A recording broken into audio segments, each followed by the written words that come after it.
அன்பான நேயர்களே, சிறுநீரகத்தில் பாதிப்பு இருந்தால், அதாவது கல் ஏற்படும் பொழுது திடீரென்று வலி ஏற்படும். முதுகு பக்கம் கீழ்ப்பகுதியிலும் அடி வயிற்றிலும் வலி வருவதற்கு வாய்ப்புண்டு. அந்த நேரத்தில் என்ன செய்வது என்று தெரியாமல் நம் வீட்டில் சிரமப்பட்டு கொண்டிருப்போம். நம் வீட்டில் இருந்தபடியே அந்த வலியை போக்குவதற்கும் சிறுநீரகத்தில் உள்ள அந்த கல்லை வெளியேற்றுவதற்கும் நம் வீட்டில் உள்ள பொருட்களை கொண்டு மிக எளிதில் ஒரு மருந்து தயார் செய்து கொள்ள முடியும். இதற்கு தேவையான பொருட்கள் வெட்டிவேர், இந்துப்பு, தனியா, சோம்பு.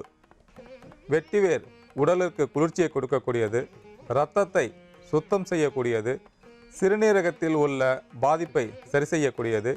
அதை போலவே தனியா சிறுநீரை பெருக்கக்கூடியது, கால் வீக்கத்தை குறைக்கக்கூடியது, சிறுநீரகத்தில் படிந்துள்ள உப்பு படிவங்களை கரைக்கக்கூடிய ஆற்றல் உண்டு.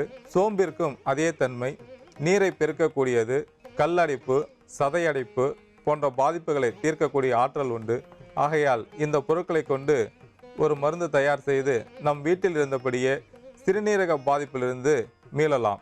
இந்த மருந்து தயார் செய்வதற்கு வெட்டிவேர் அரை தேக்கரண்டி, சோம்பு அரை தேக்கரண்டி, தனியா அரை தேக்கரண்டி, இந்துப்பு தேவையான அளவு, இந்த பொருட்களை கொண்டு ஒரு தீநீர் தயார் செய்து மிக எளிதில் அந்த சிறுநீரக பாதிப்பை சரி செய்து கொள்ள முடியும். இப்பொழுது இந்த மருந்து எப்படி தயார் செய்வது என்பதை பற்றி பார்ப்போம். இந்த மருந்து தயார் செய்வதற்கு ஒரு பாத்திரத்தில் 200 மில்லி தண்ணீரை எடுத்து சூடேற்றவும்.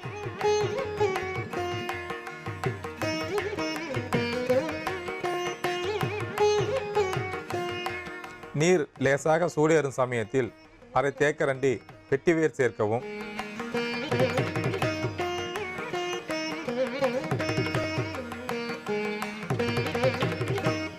இப்பொழுது அரை தேக்கரண்டி தனியாவை சேர்க்கவும்.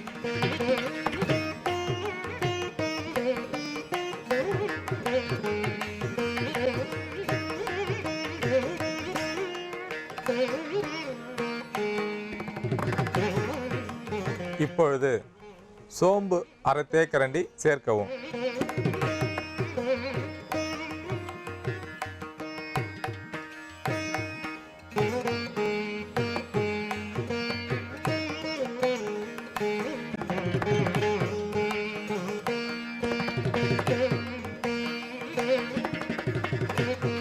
இப்பொழுது தேவையான அளவிற்கு இந்துப்பு சேர்க்கவும்.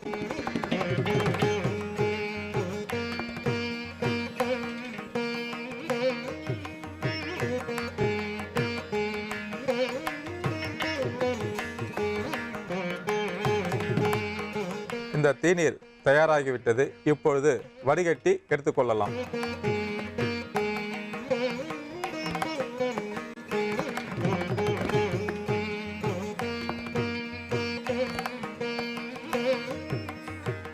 உலகெங்கும் பார்த்து ரசித்துக் கொண்டிருக்கும் ஜி தமிழ் தொலைக்காட்சி நேயர்களுக்கு அன்பார்ந்த காலை வணக்கம். மனிதர்கள் எப்படி குடிக்கு அடிமையாகிறார்கள், அந்த குடிப்பழக்கம் எதனால் ஏற்பட்டு நாளடைவில் அந்த குடியை விட முடியாமல் எவ்வாறு பாதிக்கப்பட்டு பொது வாழ்க்கையிலும் சரி குடும்ப வாழ்க்கையிலும் சரி அவர்கள் எவ்வாறு சீர்குலைகிறார்கள் என்பதை பற்றி இன்று பார்க்க போகிறோம். அந்த குடிப்பழக்கத்தை எப்படி படிப்படியாக நம் பாரம்பரிய மருத்துவத்தின் மூலம் குறைக்கலாம் என்பதை பற்றியும் இன்று பார்க்க இருக்கிறோம். நாம் உண்ணக்கூடிய உணவு சிறு குடலில் உட்கிரகிக்கப்பட்டு அதன் பிறகு கல்லீரலுக்குள் சென்று அங்கே பல்வேறு பொருட்களாக பிரிந்து இரத்தத்தில் கலந்து உடலின் பல பகுதிகளுக்கு சென்றடைகிறது. அதை போல ஒருவர் குடிக்கும் பொழுது அந்த மதுவானது கல்லீரலுக்குள் சென்று அங்கே 3 பொருள்களாக பிரிக்கப்படுகின்றது. அதாவது அசிட்டால்டிஹைடு, அசிட்டிக் அமிலம், கார்பாக்சிலிக் அமிலம். இந்த 3 பொருட்களும் இரத்தத்தில் கலந்து மனிதனின் மூளை பகுதியை கட்டுப்படுத்தக்கூடிய கார்டெக்ஸ் பகுதியை பாதிக்கிறது. இந்த பகுதியை பாதிக்கும் போது மனிதன் சுய நினைவை இழக்கிறான். மனிதனின் மூளையில் ஒரு செல் மற்றொரு செல்லுக்கு தகவல் கொடுப்பதை நியூரோ டிரான்ஸ்மிட்டர்கள் என்பார்கள். அதாவது அங்கே நல்ல செல் தூதுவர்களும் கெட்ட செல் தூதுவர்களும் இருக்கின்றன. அதாவது நல்ல செல் தூதுவர்களின் ஆதிக்கம் அதிகமாக இருக்கும்போது ஒரு மனிதன் அதிகமான சந்தோஷமும் மகிழ்ச்சியாகவும் இருக்க முடியும். கெட்ட செல் தூதுவர்களின் ஆதிக்கம் அதிகமாக இருக்கும்போது கெட்ட எண்ணம், ஆக்ரோஷம், அதிக கோபம், மன வருத்தம், துயரம் போன்ற பாதிப்புகளுக்கு உள்ளாகின்றான். இந்த மதுவானது அந்த கார்டெக்ஸ் பகுதியை பாதிக்கும் பொழுது மனிதன் சுயநினைவை இழக்கிறான். அதாவது மது அருந்தும்போது ஒரு குரங்கு சாதாரணமாக ஒரு குரங்கு என்னென்ன செய்யுமோ அது நமக்கு தெரியும். ஆனால் அதுவே அந்த குரங்கு கள்ளு குடித்தால் என்ன செய்யும் என்பது நமக்கு தெரியும். அதை போல அந்த கள்ளு குடித்த குரங்கை போல மனிதன் ஆட்டி வைக்கிறான். அதனால் பலவிதமான விபத்துகள், சண்டைகள், வீண் விவாதங்கள், குடும்பத்திலே கலகங்கள், ஏமாற்றம், கொலை, கொள்ளை, களவு போன்ற பல்வேறு செயல்களை அவன் செய்கிறான். மதுவில் உள்ள பொருட்கள் ஈஸ்ட் துணியுடன் வேதிவினை புரிந்து எத்தனால் என்ற ஆல்கஹாலாக மாற்றம் பெறுகிறது. கூடவே கார்பன் டை ஆக்சைடும் உருவாகிறது. இந்த எத்தனால், கார்பன் டை ஆக்சைடு இரத்தத்தில் எளிதாக கலக்கக்கூடியது. அதாவது மதுவின் இயல்பு தண்ணீரில் சுலபமாக கலக்கக்கூடியது. இந்த மதுவானது இரத்தத்தில் கலந்து உடலை பெரிதும் பாதிக்கின்றது. எத்தனால் இரத்தத்தில் கலக்கும் பொழுது இரத்த ஓட்டம் பாதிக்கிறது. மூளையின் நரம்புகளை தன் கட்டுப்பாட்டுக்குள் கொண்டு வருகிறது. உடலுக்குள் சென்று மெல்லிய மென் சவ்வுப்படங்களை பாதிக்கிறது. கணையம், பித்தப்பை, சிறுநீரகம், உடலில் உள்ள அனைத்து பாகங்களையுமே தன் கட்டுப்பாட்டுக்குள் கொண்டு விடுகிறது. ஒருவர் மதுவை அருந்தும் போது ஹைட்ரோஃபோலிக் என்ற ஒரு திரவம் உருவாகும். இந்த திரவம்தான் மிக முக்கியமான காரணம். உடலிலே ஆல்கஹால் நாட்டத்தை அதிகப்படுத்தி ஒருவர் எந்த நேரமும் குடிப்பழக்கத்திற்கு ஆளாக வேண்டிய சூழ்நிலையை கொடுக்கக்கூடியது இந்த ஹைட்ரோஃபோலிக் திரவம்தான். அதாவது நீர் நாட்டத்தை குறைக்கிறது. மனிதனுக்கு குடிப்பழக்கத்தை அளவுக்கு அதிகமாக கொண்டு வரக்கூடிய சூழ்நிலையை ஏற்படுத்துவது இந்த ஹைட்ரோஃபோலிக் திரவம். மனிதனின் இரத்தத்தில் ஆல்கஹாலின் அளவு அதிகரிக்கும் போது அவன் எந்த நேரமும் குடிக்க வேண்டும் என்ற சூழ்நிலையை கொடுக்கக்கூடியது இந்த திரவம்தான்.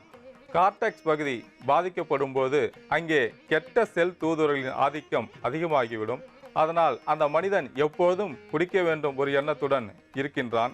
இதனால் உடலில் பல பகுதிகள் பாதிக்கப்படுவதோடு இரத்தத்தின் அடர்த்தி அதிகரிக்கும். பிளட் ஆல்கஹால் கான்சன்ட்ரேஷன் என்பர். இரத்தத்தின் அடர்த்தி அதிகமாகும் போது பல்வேறு நோய் தாக்குதல்கள் வரக்கூடும். கல்லீரலானது ஆல்கஹாலை வடிகட்டும் பொழுது ஆல்கஹால் ட்ரை ஹைட்ரோஜெனிஸ் என்ற என்சைம் சுரக்கும். இந்த ஆல்கஹாலை வடிகட்டும் பொழுது கல்லீரலானது அதில் உள்ள செல்கள் சில இறந்து விடுகின்றன. ஒவ்வொரு முறையும் ஆல்கஹாலை கல்லீரல் வடிகட்டும் பொழுது தன்னை கஷ்டப்படுத்தி கொண்டு வடிகட்டும். ஒரு சில நேரங்களில் அதிகமான மது பழக்கம் உடையவர்களுக்கு தன்னால் அந்த ஆல்கஹாலை வடிகட்ட முடியாமல் தளர்ந்து போய்விடும்.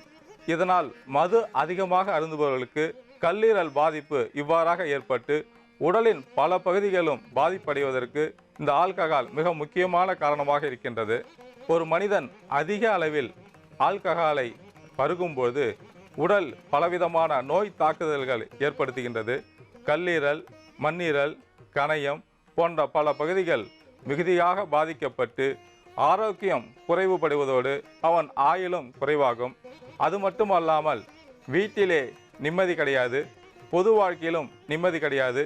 படித்தவராக இருந்தாலும் சரி, பணக்காரர்களாக இருந்தாலும் சரி, அவர்களுக்கு சமுதாயத்தில் குடிகாரர் என்ற பட்டம் ஏற்பட்டுவிடும். இப்படிப்பட்ட குடிப்பழக்கம் இருக்கும்போது பொருளாதார நிலையும் சீர்கெடும், நிம்மதி கெடும், குடும்பத்திலே கலகங்கள், குழந்தைகளிலே அன்பு, பாசம் இவையெல்லாம் பறிபோகி ஒரு தனி மனிதனாக வாழ வேண்டிய சூழ்நிலை ஏற்பட்டுவிடும். வீட்டில் உள்ள பெண்களுக்கு மிகுதியான துன்பம். இந்த பெண்களின் துன்பத்தை போக்குவதற்கும் ஆண்களை குடிப்பழக்கத்திலிருந்து வெளியே கொண்டு வருவதற்கும் நம் பாரம்பரிய மருத்துவத்தின் மூலம் எந்தெந்த பொருட்களை கொண்டு குடிப்பழக்கத்தை படிப்படியாக குறைக்க முடியும் என்பதை பற்றி இப்பொழுது பார்க்க போகிறோம்.